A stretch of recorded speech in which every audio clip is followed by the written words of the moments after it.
ब्रह्मांड पुराण।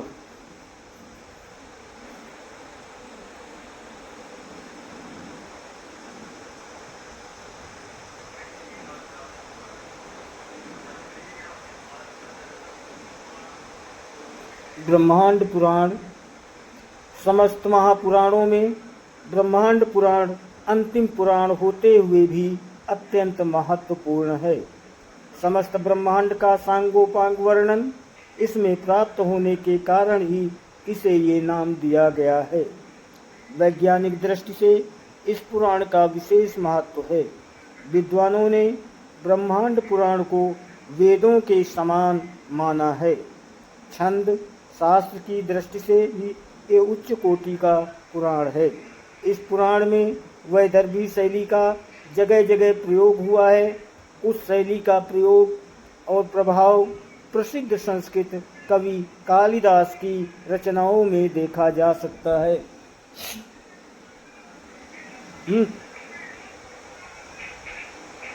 ये पुराण पूर्व, मध्य और उत्तर 3 भागों में विभक्त है। पूर्व भाग में प्रक्रिया और अनुसंग नामक 2 पाद हैं। मध्य भाग उपोदांत पाद के रूप में है, जबकि उत्तर भाग उपसंहार पाद प्रस्तुत करता है। इस पुराण में लगभग 12,000 श्लोक और 156 अध्याय हैं। पूर्व भाग।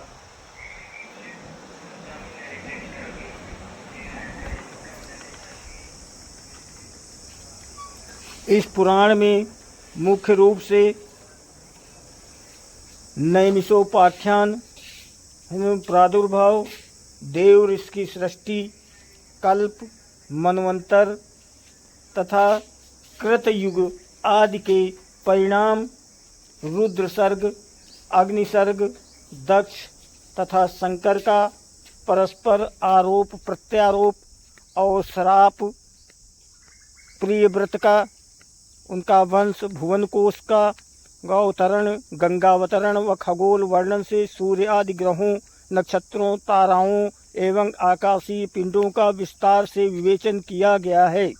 इस भाग में समुद्र मंथन, विष्णु द्वारा लिंगोत्पत्ति आख्यान, मंत्रों के विविध भेद, वेद की शाखाएं और मनवंतरोपाख्यान का उल्लेख भी किया गया है।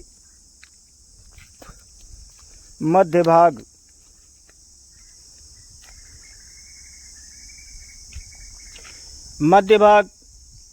मध्य भाग में श्राद्ध और पिंडदान संबंधी विषयों का विस्तार के साथ वर्णन है। साथ ही परशुराम चरित्र की विस्तृत कथा, राजा सगर की वंश परंपरा, भगीरथ द्वारा गंगा की उपासना, शिवोपासना, गंगा को पृथ्वी पर लाने का व्यापक प्रसंग तथा सूर्य एवं चंद्र वंश के राजाओं का चरित्र वर्णन प्राप्त होता है।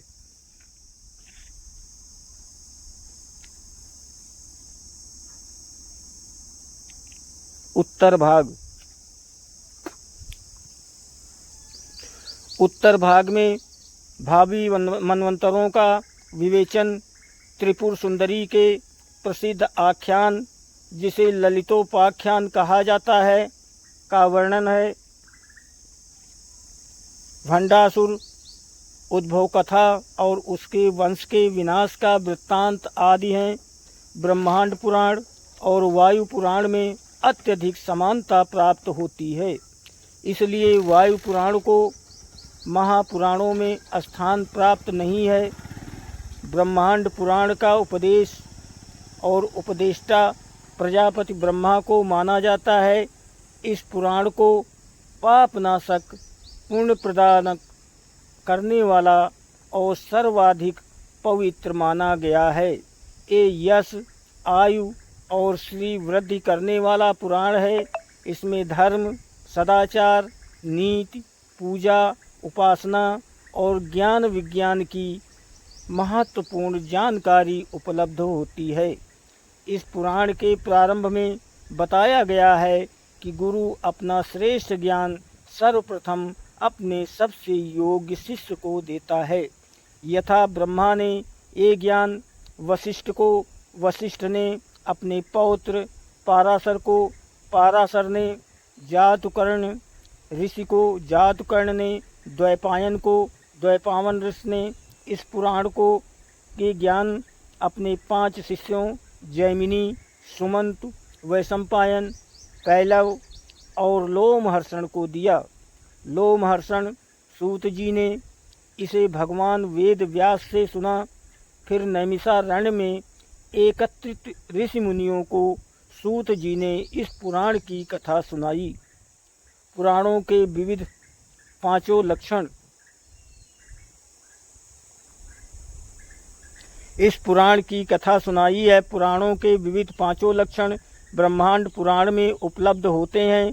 कहा जाता है कि इस पुराण का प्रतिपाद्य विषय प्राचीन भारतीय यावाद्वीप, वर्तमान में इंडोनेशिया से लेकर पुराण का अनुवाद वहाँ के प्राचीन कवि भाषा में किया गया था, जो आज भी उपलब्ध है। ब्रह्मांड पुराण में भारतवर्ष का वर्णन करते हुए पुराणकार इसे कर्मभूमि कहकर संबोधित करता है। ये कर्मभूमि भागीरथी गंगा के उद्गम स्थल से कन्याकुमारी तक फैली हुई है, जिसका विस्तार 9000 योजन का है। इसके पूर्व में किरात जाति और पश्चिम में म्लेच्छ यानी यवनों का वास है। मध्य भाग में चारों वर्णों के लोग रहते हैं। इसके 7 पर्वत हैं। गंगा, सिंधु, सरस्वती, नर्मदा, कावेरी, गोदावरी आदि सैकड़ों पावन नदियां हैं। ये देश कुरु, पांचाल, कलिंग, मगध, साल्व, कौशल, केरल, सौराष्ट्र आदि अनेकानेक जनपदों में विभाजित है। ये आर्यों की ऋषि भूमि है।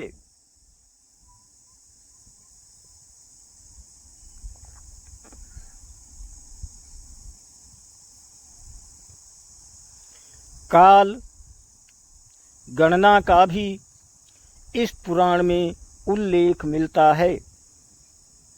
इसके अलावा चारों युगों का वर्णन भी इसमें किया गया है। इसके पश्चात परशुराम अवतार की कथा विस्तार से दी गई है। राजवंशों का वर्णन भी अत्यंत रोचक है। राजाओं के गुणों अवगुणों का निष्पक्ष रूप से विवेचन किया गया है। राजा उत्तानपाद के पुत्र ध्रुव का चरित्र दृढ़ संकल्प और घोर संघर्ष द्वारा सफलता प्राप्त करने का दिग्दर्शन कराता है। गंगावतरण की कथा श्रम और विजय की अनुपम गाथा है। कश्यप, पुलस्त्य, अत्रि, पाराशर आदि ऋषियों का प्रसंग भी अत्यंत रोचक है। विश्वामित्र और वशिष्ठ के उपाख्यान काफ़ी रोचक तथा शिक्षाप्रद हैं। ब्रह्मांड पुराण में चोरी करने को महापाप बताया गया है। कहा गया है कि देवताओं व ब्राह्मणों की धन संपत्ति, रत्नाभूषणों आदि की चोरी करने वाले व्यक्ति को तत्काल मार डालना चाहिए। दोस्तों, वीडियो को लाइक और सब्सक्राइब ज़रूर करें। आपकी बहुत मेहरबानी होगी। आप सभी को बहुत बहुत धन्यवाद और कोटि कोटि प्रणाम।